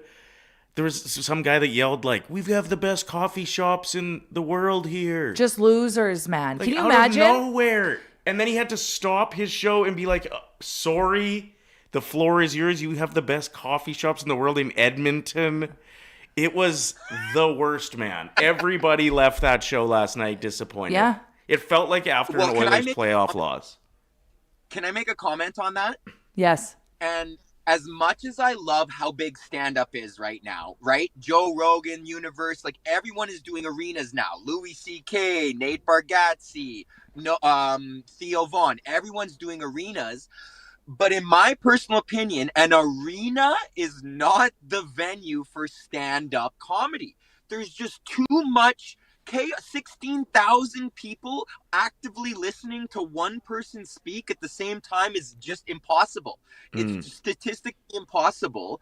And it's not the right venue. This echoing, ha, ha, you know what I mean? Like, I'm here to see Bon Jovi or Connor McDavid. If I want to hear, Dave Chappelle's observation on the human condition, I would much rather do that seated in a theater environment, right? I think that, but hey, listen, you guys, I said it earlier, 10 minutes ago, I'm coming for Rogers. I don't want to play the gig, but I like the price of the show. You know what I mean? Like, I'm going to take that gig. But like, if you're in the crowd at an arena, you're like conditioned to yell. Like you are. It's like a concert and hockey. Right. We're not sitting down for the presentation and now shush. This is not library time at the friggin' arena. I'm here to get schwacked, man. And that's what I want to do when I go to the arena. So how can you blame these Alberta idiots for being like, because every time they come here, they're like, and now you're telling me it's quiet time? Like, what are you talking about? Like, no, it's not. I just had 9 Rexall beers. I'm schwacked out of my mind right now. Like, you know what I mean? It's interesting to hear your opinion on it because, I was so mad leaving that show, but it is interesting. And I guess when you get your bag, like Dave would have last night, millions of dollars for that performance, you take some, you win some, you lose some. There's going to be some bad venues, but also it just sucks that now all of us look like losers to him. Right. Yes. Well, I would say probably not. He's not. I don't think, just as a comedian, I'm not going to be like, this town is stupid or this crowd is stupid. It's like, this person is stupid. Okay, good. And you do enough stand-up and you travel around the world, you realize that everyone everywhere is kind of exactly the same. For the most part, people are all the same. Like crowds are all kind of the same. Everyone's kind of on the same vibe. It's just the division of the internet, right? People think that we're on so far opposite spectrums, but you get 16,000 people together and they're all kind of pretty much the same, right? And anywhere you go, like, they all have the same problems. And look, we all drive down the same roads to work with a Canadian Tire and an A&W and an Esso and a Walmart. And we all kind of live the same existence here in this country, right? So it's not necessarily that. I think he would more so just be like, I understand the can of worms I'm opening when I agree to let 16,000 people into my speech, right? There was one point where it was the first guy that interrupted him. He was in the middle of telling a story about this time he had a falcon on his arm. Mm-hmm. And you knew that the punchline was coming and it was going to be big. Yeah. And some guy yells, "We're not here for your animal stories, Dave." Like everybody could hear it, and then he's like, "Okay." I wanted to slap the guy in the mouth. Yeah, and that's, again, is that people don't know how to act, because there are a lot of chances or there's a great possibility where this might be this person's first comedy show ever, right? Like, they don't know. When you're talking 16,000 people, that's probably the case for a lot of the people that were there. Yeah. Yeah, and they're not comedy fans. They're just Dave Chapelle. They know of him, and we're going to go watch Dave Chapelle, and they don't even know what to expect. And they might have this 80s view of comedy where it's this back and forth between the crowd, and because of Instagram crowd work clips and whatever, kind of like making comedy seem like it's this like, you got to show up and you're like ready to go with the comic or something, when it's like your just job is to sit there and just watch and shut the F up. Yeah. Well, and it's interesting how some comics seem to do well in that environment. Like you said, Donnell, he was incredible, but he's in that mic. Yeah, there's no opportunity for someone to interrupt him, probably. He's all over. Like, he's on you. You would have to go out of your way in a big way to try to knock him off of his thing when he's going.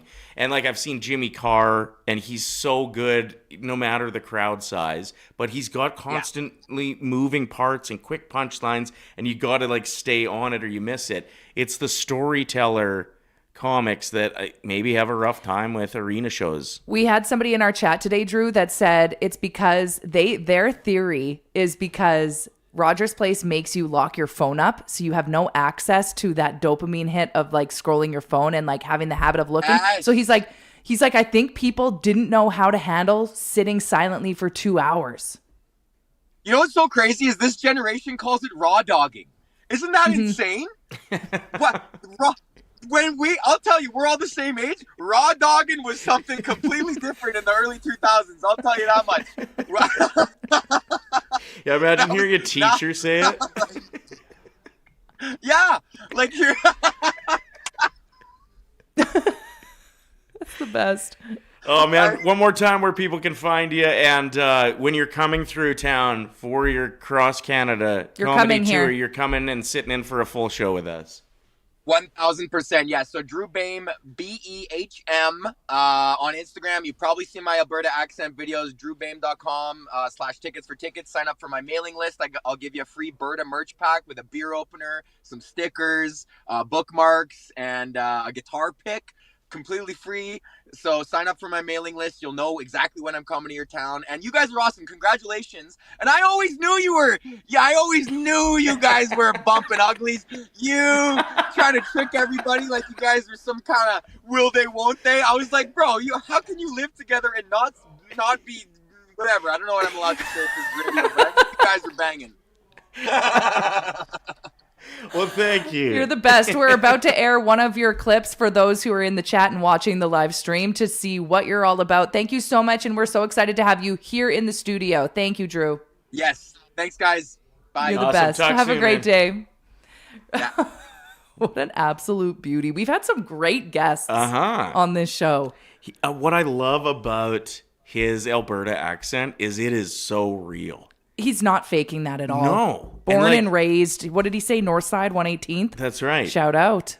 Like, for him to be able to figure out that he could do this online and it would take off, but he doesn't even have to really He's act not even that trying. much. He was just being himself. Yeah. His accent is, if you ask me any Canadian I know, if it was like an accent war, any Canadian that we'd put up as like the Canadian guy, he's my guy. He's the best. Yeah. So, Reese, if you don't mind pulling up a Drew video, how he went viral, how he's known worldwide now. This is a prime example. There is of some that. swearing in this. There's Just a some heads swearing. up. Yeah. Maybe turn it down if you got kids or whatever.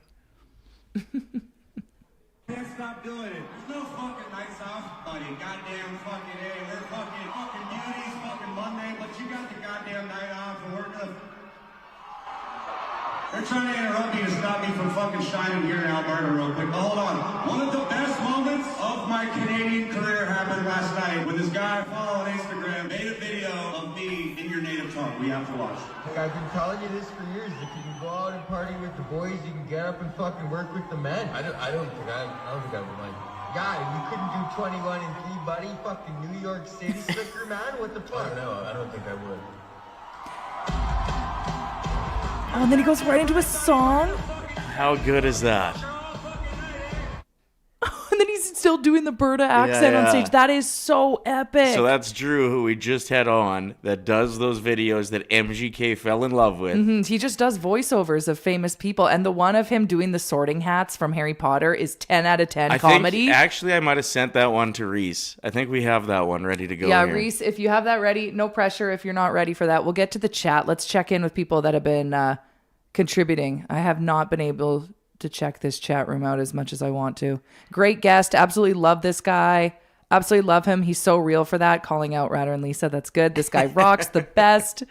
Oh, that's so much fun. We'll definitely get him here in the studio too. So that'll be a really fun episode down the road. It is cool to see the Canadian comedy scene and guys getting their flowers.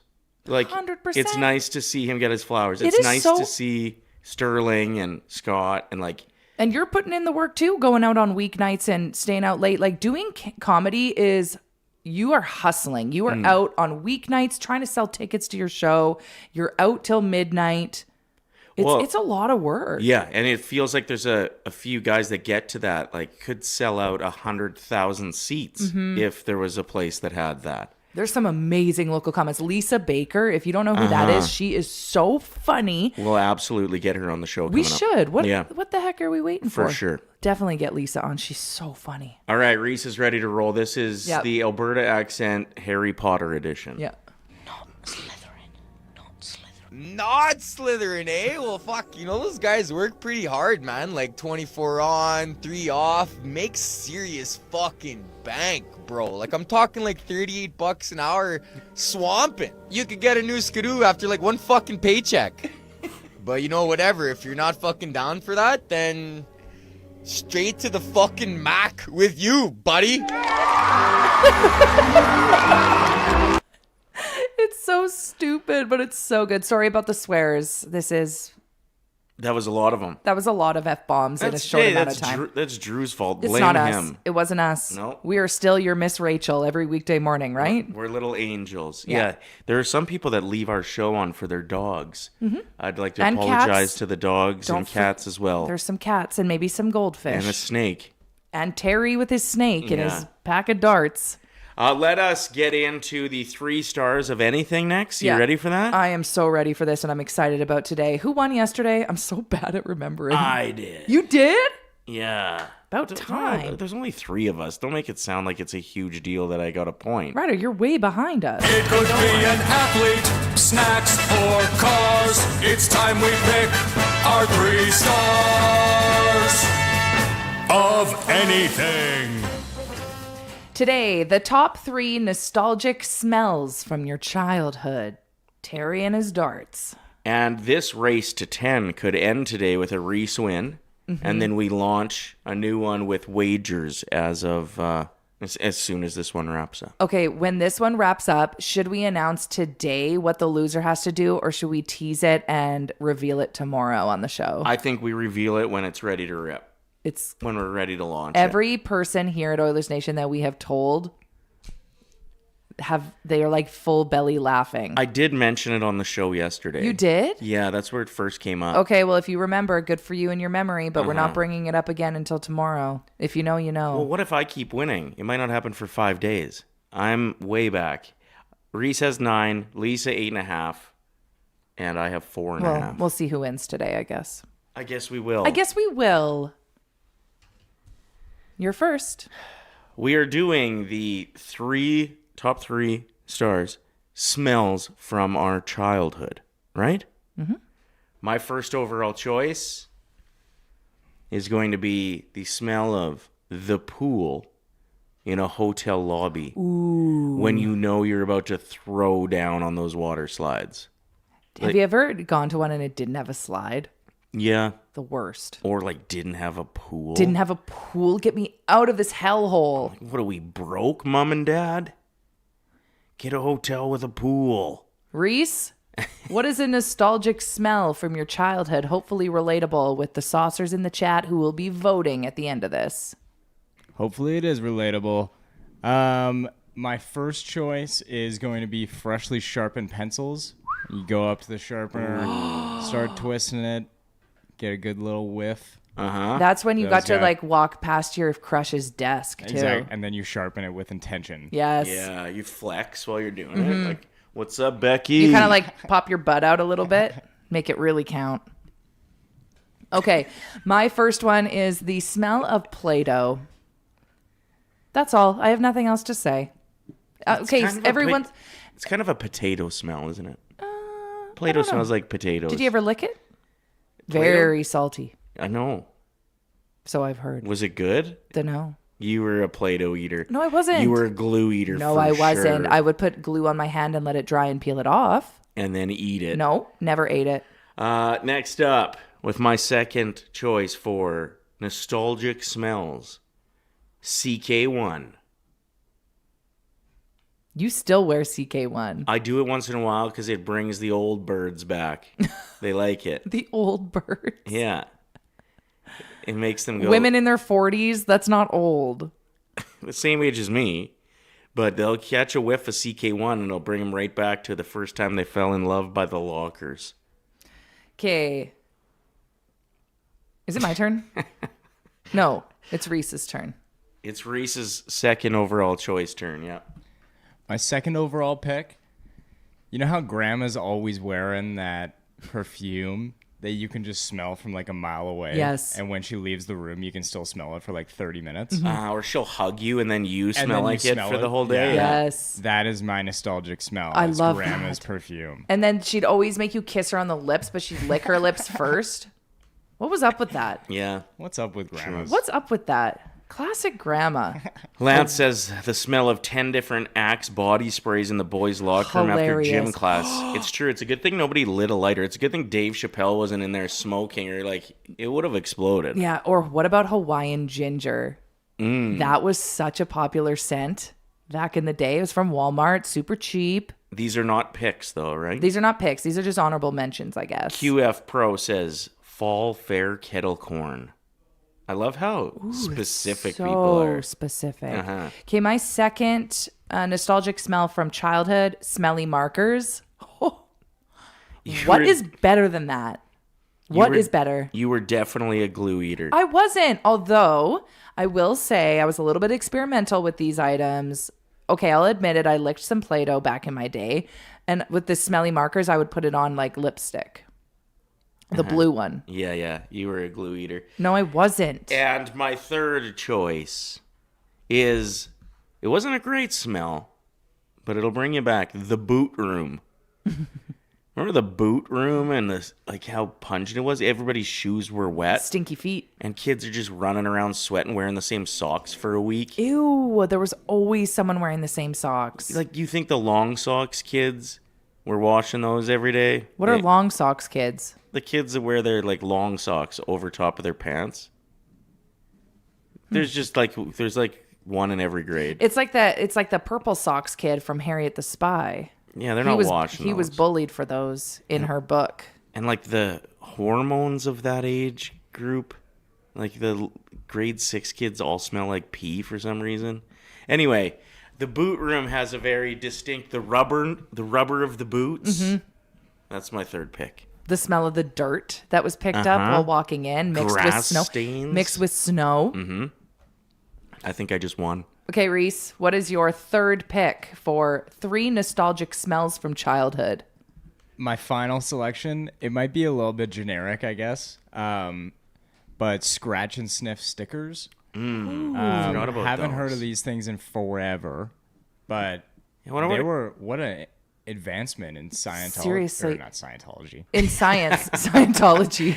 That's oddly how you get into Scientology, This is though. true. Yeah, Scratch and sniff stickers. It is interesting what kind of chemicals we were just whiffing in there, though, But right? also the scratch and sniff when you would have an old one and you'd scratch it and you could still smell it years later. Incredible. Good answer, Reese. Great answer. I know you think Thanks, it was guys. generic, but I had forgotten about those. Okay, my final pick for... Oh, it's your turn. Nope. It's my turn. It's your turn. My final pick is that one friend's basement who they were kind of a hoarder, so it smelled like moldy clothes. Like they had the bedroom in the basement, which was like so cool. Like, what do you mean you had the bedroom in the basement? You go down there and it just stinks. It's a little bit damp. It's a little bit damp. Yeah, I was that person. for sure you were. glue eater. No glue eating. All right, let's blast through our answers again. Then we'll get the vote up in the chat and let us know who you think should win. Heck yeah. You're first. I am first. The nostalgic smells from your childhood. The pool smell in a hotel lobby. CK1 and a boot room. Reese? I've got freshly sharpened pencils, grandma's perfume, and scratch and sniff stickers. Okay, and my 3, Play-Doh, smelly markers, and the one friend's moldy basement. Uh-huh. Moldy's the wrong word. No, it's just damp. Damp. Damp. Okay, the poll is now up. Get your vote on. I think damp might be one of my favorite words. Say it again. Damp. It reminds me of Costco. My kid and I, when in between school and her singing lessons when she was little, we didn't have enough time to like go to West Ed or mini golf or whatever. We didn't have time for that. Right. We just had enough time for Samps. We'd go to Costco and we'd just hit the Samp lines and then we'd leave. She'd get an after school snack. I wouldn't have to pay anything. Everybody was happy. Got to try a bunch of different pot stickers and beef jerky and crackers. Popcorn with some interesting seasoning on it. Samp tour. That's what we call it. Yeah. Samps and damp. Samp. Okay, let's get to the chat room. What were other people's suggestions? The cotton candy body spray from Walmart. School cafeteria smell, says Kayla. What else we got in here? Ooh, the baby doll cherry spoon. Did that have a smell to it? This is one of the tightest races we've ever had. Mr. Burns says smell of the furnace turning on. Mm-hmm. Good one.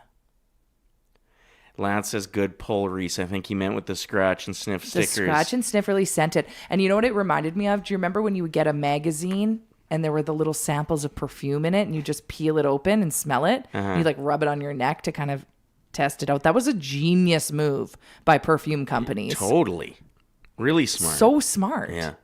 Kel says I was on Team Lisa until the last one. I should have went with the Hawaiian ginger. Like, what was I doing with the damp basement? Yeah. But I do feel like it'll resonate with some people, so hoping for some votes with that one. You're in third place right now. It looks like it's a 2-horse race between Reese and I, to be perfectly honest.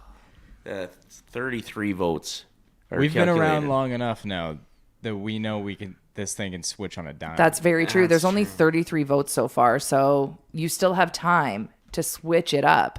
Brett wrote in the chat, airplane gas reminds me of going on trips. Yeah, to go hang out with your famous uncle. Brett, cool. Did you visit the set of Will and Grace? Oh, I thought you meant like he had an Uncle Terry and a snake. No. Who does have an Uncle Terry with a snake? Also a valid question, because there's got to be a few of you out there. It's tied right now with Reese and I. I take this way too seriously. I gotta look away. We just got another saucy added to somebody's name in the chat. Saucy Miss Mackie. Yes. She said, I hope Saucy Amber doesn't mind that I added saucy to my name. Imitation is the sincerest form of flattery. Okay, shout out to Saucy Miss McMack. Love it. And honestly, thank you if you're waking up, watching the show live, deciding that we're who you want to spend your mornings with. There's so many options out there. We appreciate it so much. Whether you're checking in for 15 minutes when you have time, we know mornings are busy, or if you manage to throw us on your TV or whatever and can crush the whole 2 hours, any little bit means the world to us. And make sure you're telling your friends about it too. Yeah. So we want to grow this sucker. Well, especially now that we're going to be going live on our new YouTube channel, which How many subscribers do we have on that? About 200? Yeah, getting up to 200. Yeah. But we need way more than that if we want to go live on that channel. And that's the goal eventually. So make sure you're liking and subscribing to The Sauce with Ryder and Lisa. Reese, if you want to put that link in the chat again, that would be awesome. Yes, and just want to say that it's not like this YouTube page is currently just blank. Right now, there's a bunch of different videos on it. Some of the coolest interviews we've had so far. So you can go in there, still get content before we go live on Reese is putting in the work. Yeah. Shout out to Reese. Shout out to Reese. Who's here way later than us. Yeah. Grinding. Well, mind you, he is a young man. It's a young man's game, that working 12 hours business. It's true. We appreciate you. I just wanted to wrap up the 3 stars of anything. Voting is still coming in, so maybe we'll leave that for a second. But let you know that the 3 stars of anything is brought to you by The Nation Vacation. Citizens, we are going to Las Vegas. We just got confirmation yesterday that we get to go. We're going. We'll be doing a live show from the Vegas pool. We are? Yeah. You can come and watch us do our show. Cool. I think we're going to move it back a little bit. So it won't be the same time. Yeah, because that would be weird. If you're in Vegas and you're up at 8 a.m., you're like there with only the people that are still up, and it would be chaotic. You'd be up with the people that dibs the chairs at the pool. They put their towel down. Some of them, yeah. Yeah. But we'd love for you to join us March 24th to 27th. We are taking over the Fortress and bringing the full nation energy to Las Vegas. This includes a game. We're going to be going. We got lower bowl standing room with food and beverages that are included in the trip. There's a watch party for a couple nights before as the Oilers take on the Utah Mammoth. You're going to get exclusive entry into the pool. Like I said, to watch some of the shows around here go live. We're going to be on Fremont Street, too, which is the best. So much better than the Strip. And if you lock it in, it includes your 3-night stay at Circa Resort and Casino on Fremont Street. And like I said, daily pool access to Stadium Swim. This trip is going to get greasy. It's going to be fun. But also, if you can't make it, I mean, the fact that we're going to be having some shows go live, you can live vicariously through us. You can hang out with us on YouTube. Nah, you should make it instead. But you should probably come. Everybody deserves to get out of the cold. Go into debt if you have to. Let's Ryder, rock you and can't roll. Stop. What? Well, I mean, that was told to you at one point when you're like, I don't know if I can afford bringing my kid to Disneyland. And then I was just going to go solo. It's cheaper. But then somebody was like, oh, you're never going to be able to afford it. Just go. Yeah. Kind of good advice. And then I paid it off. Eventually. Yeah. Let's get into the fact that, and I want to pick Reese's brain about this, as you are Gen Z, so is your girlfriend. Grandma hobbies are becoming a huge thing with Gen Z. So we're talking knitting, crocheting, cribbage, embroidery, baking. Reese, do you or your girlfriend Jess do any of the things we just mentioned? None of them. None? Sadly. Like, we probably should be doing, maybe not knitting, but maybe baking a little bit more. Yeah. That'd be ideal. And her mom's an incredibly good baker. Yeah. It should rub off on her. Yeah, you should take the opportunity to learn a thing or two. Definitely. Honestly. I feel very inept in that side of the world. If you could learn how to make those cinnamon buns that she made, like those were so good. And Jess will never let you go if you know how to make those cinnamon buns, because she knows how easy it'll be for you to find another lady if you can bake like that for them. It's true. Even the smell, the aroma coming from underneath your door, ladies would just sniff that out. Yeah, they'll be knocking, lined up at the door. So she'll know that. You want to keep her around. We've got Kels in the chat who actually sent us a picture on Instagram last night. If you ever want to check in, DM us on Instagram, Ryder and Lisa, especially if it's an inside joke on the show. We had somebody, Shalina, sent a picture of the random yam fry she got in her regular fries. And she's like, I thought of you guys. Yeah. Because we've talked about that on the show. That magical, like, surprise fry. And then last night, Kels was like, here's an update on my advent calendar, because we were talking about all the different kinds of advent calendars. And speaking of grandma hobbies, Kels in the chat has one that's just little puzzles that you open every day. So she sent just an update of that. I was like, how thoughtful to think of us while doing your everyday things. But that's another one. Like Gen Z loving puzzles. I heard, have you heard of CD burning parties? No. Yeah, Gen Z's getting into these too. Everybody comes over and they have like a list of some of their favorite songs, and you burn CDs and everybody goes home with a CD that has like everybody's favorite song on it. I will say there was nothing more flattering. It was a compliment. It was so sweet of someone to be like, hey, I burnt you this CD. I was thinking of you. This is for you. Like, I remember there was a guy, he lived down the street. His name was Davis. And he showed up at my parents' door. I obviously still lived at home, knocked on the front door. And he's like, hey, can you give this to Lisa? Because we randomly one day at school were talking about DMX. And I was like, well, I don't really know any of his songs. And he burnt me a DMX CD. Sick. That's so nice. Yeah. Well, remember that one, too, that you said somebody dropped off and then you threw it on and, like, the first song was 3 Days Grace, I Hate Everything About You? That's not a true story. Oh, this person's just bullying. It was Puddle of Mud. She effing hates me. List goes on. Okay, do you want to hear the cringiest story that I ever did with an ex-boyfriend? You guys are going to die. This involves a burnt CD. I regret this, but we grow as people in life. You live, you learn. You live, you learn. You laugh, you learn. Con, Alanis. But I knew we were breaking up. I knew he wasn't interested in me anymore. We were on the verge of breaking up. And I was like, okay, well, oh my God, this is so cringy. I was like, okay, well, let me just drop off a couple things that you've left at my house. And so I dropped off a burnt CD that I clearly just made, but pretended that I burnt it like a while ago. And it had a bunch of sad breakup songs that I was hoping he'd think of me. Never heard from him again. No. Remember that time that guy broke up with you and then moved to Manitoba? Ryder, that was one time. And it's because I sang him a song and sent it to him and he ghosted you and moved to Manitoba. And he was a firefighter. There was so much work that he could have got here. Like that was because it was during the Fort Mac fires. Yeah. And he left. And he still moved to Manitoba. He left the province.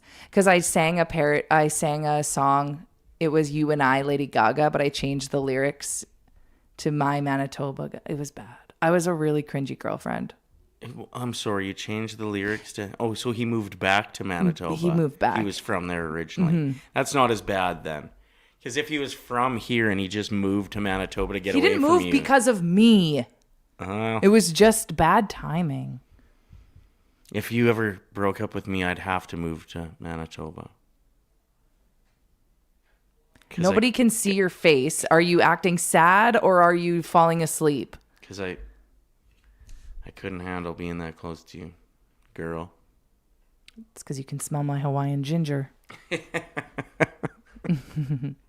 Let's get to our bets. Sure. Let's get to them. There's an Oiler game tonight, there obviously. Is. I've got quite the ticket lined up for this evening. That's good. It actually... I think it's doable, too. The last time we played the Seattle Kraken, I did a McDavid point, a Draisaitl point, and an Oilers win. So I kind of kept that theme, but went a little more extreme. I don't know if I sent this to Reese. I did. Okay. This segment is brought to you by Sports Interaction Sportsbook and Casino. Every game is your game when you bet with Sports Interaction from puck drop to overtime. Bet with Canada's homegrown sportsbook. 19 plus. Please play responsibly. So I went with a Draisaitl goal, a McDavid assist or point, and I threw some shots on there as well. A Bouchard shot, which is pretty much guaranteed every night, and a Nurse shot, who's been firing the puck a lot lately. Well, best of luck. With an Oilers win. That's my ticket. You know what? That makes it really exciting to watch. Not that it's not exciting to begin with, but if you have all of that on the line, you're like, okay. Man. Here it comes. It's going to happen. Reese, do you remember, the first time we hung out, it was one of the first Oiler games of the season, if not the first, on home ice. Opener. Yeah. And I had a ticket that had Nuge to score first, and then about 400 other things to happen, and all of them were golden, except I needed one more shot from Nurse, because I bet on 2 Nurse shots, and he had pretty much a breakaway and missed the net.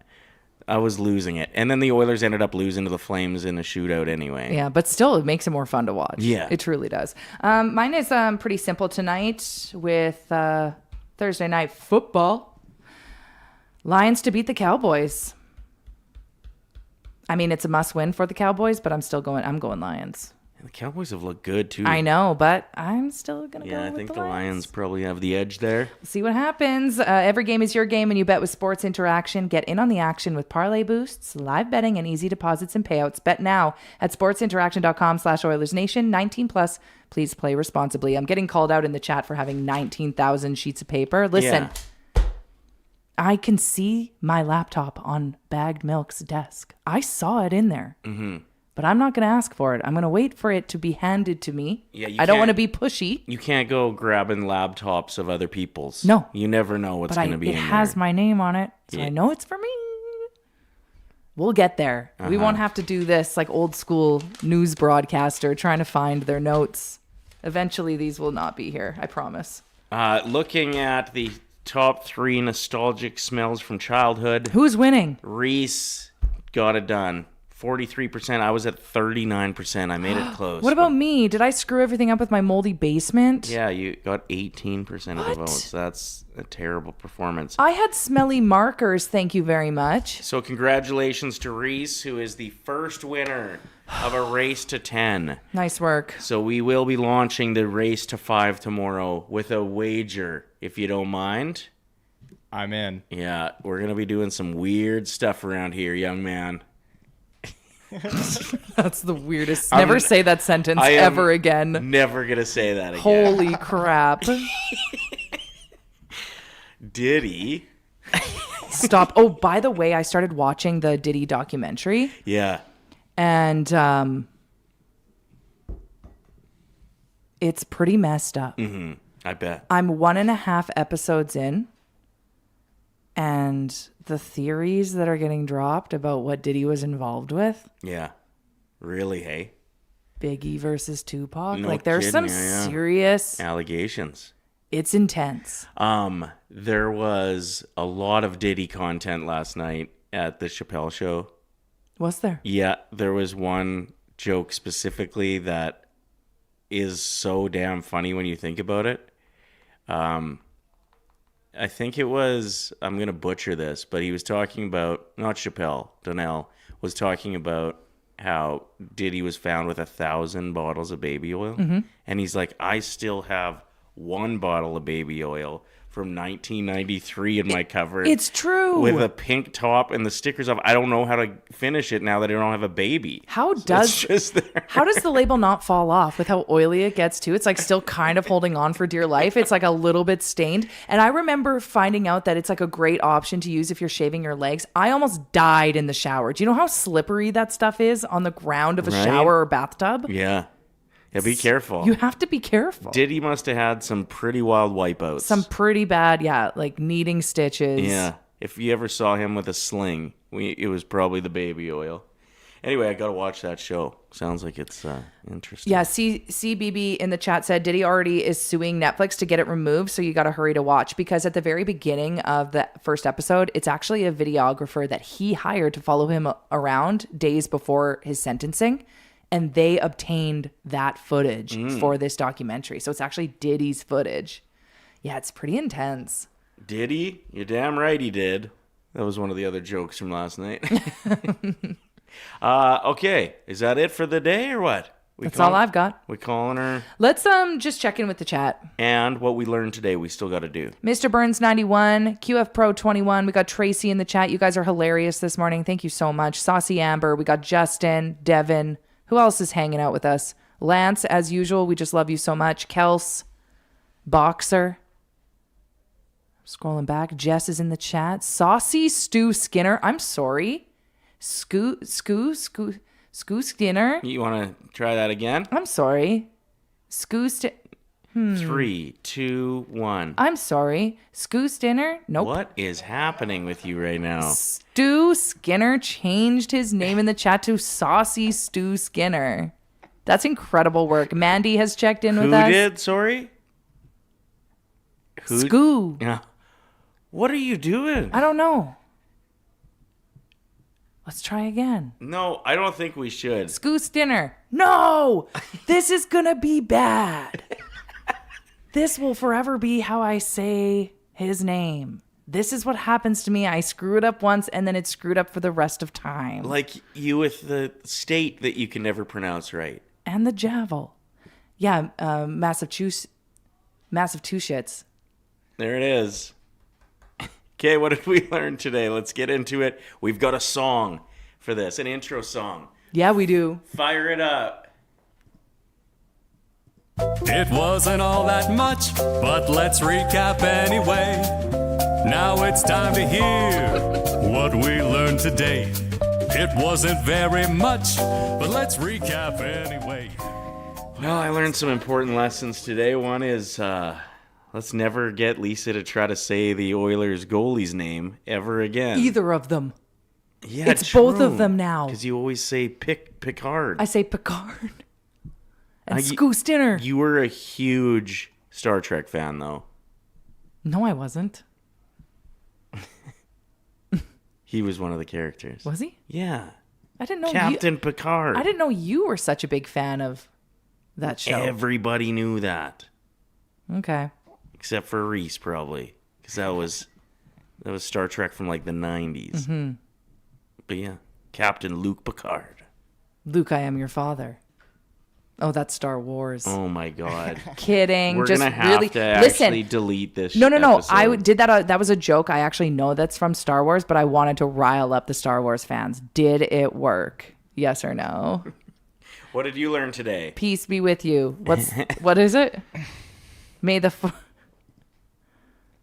I'm joking. It's just jokes. We're gonna get canceled because of Star Wars. Yeah. Those people are rough, man. They'll get you. Bunch of Terrys out there, snakes and Star Wars action figures. They'll beat the shit out of you. Okay, what did I learn today? Are you just scrolling Instagram right now to No, try to I'm find scrolling something? back in the chat to remember what we talked about. Reese, you learned any important lessons today? Yeah, I learned that my impact at a hockey game might not be possible, but if I really wanted to, I could probably go and impact a comedy show that I'm going to. Okay, that is a lesson. Bad idea, horrible thing to do, but yeah, you can though. It's an opportunity. If you want the spotlight and everybody to hate you, like the time I ended up waking up on the neighbor's backyard lawn naked, and everybody in the neighborhood hated me, but I got the spotlight. Let's unpack that a bit more. I was just the cop spotlight. Well, I was tired. Why were you naked? Because sometimes you party, okay? Like Will Ferrell. Exactly. We're going streaking. That's such an epic scene. What did you learn today, for the love of God? I learned today that I can make really cool windshield wiper sounds. That's true. Oh, sorry. Was I stealing your thunder there? No, it's fine. Everyone is welcome to make the sounds if you want today. That's what I was doing last night at the Chapelle show, too, just yelling. No, stealing thunder. Do not spread that rumor that you were one of the hecklers. That is the last thing that the sauce needs today. We have the best coffee shops in the world. It's the barista that was flirting with me, I bet. Yeah, I still got to fight that guy. Now I got 2 reasons. All right, that'll do for the show today. Thank you for checking it out. We'll be back for the Feisty Friday edition tomorrow. Got some more great guests lined up. Big shout out to our guest today. We had Drew Behm on and an analyst for Seattle Kraken, Alison Lukan as well. I loved her so much. Yeah, her energy was super contagious and her insight was terrific. Yep. So that won't be the last we're hearing from her. And I don't want to talk about the Mammoth Ducks game. Thanks for bringing it up in the chat. That was my bet yesterday, and it wasn't good. Do we know which goalie's starting tonight for the Oilers, Lisa? No. One of them. Is it Skoo Skinner? I don't know. Okay? But best of luck to the entire team. Okay? And keep it sauce.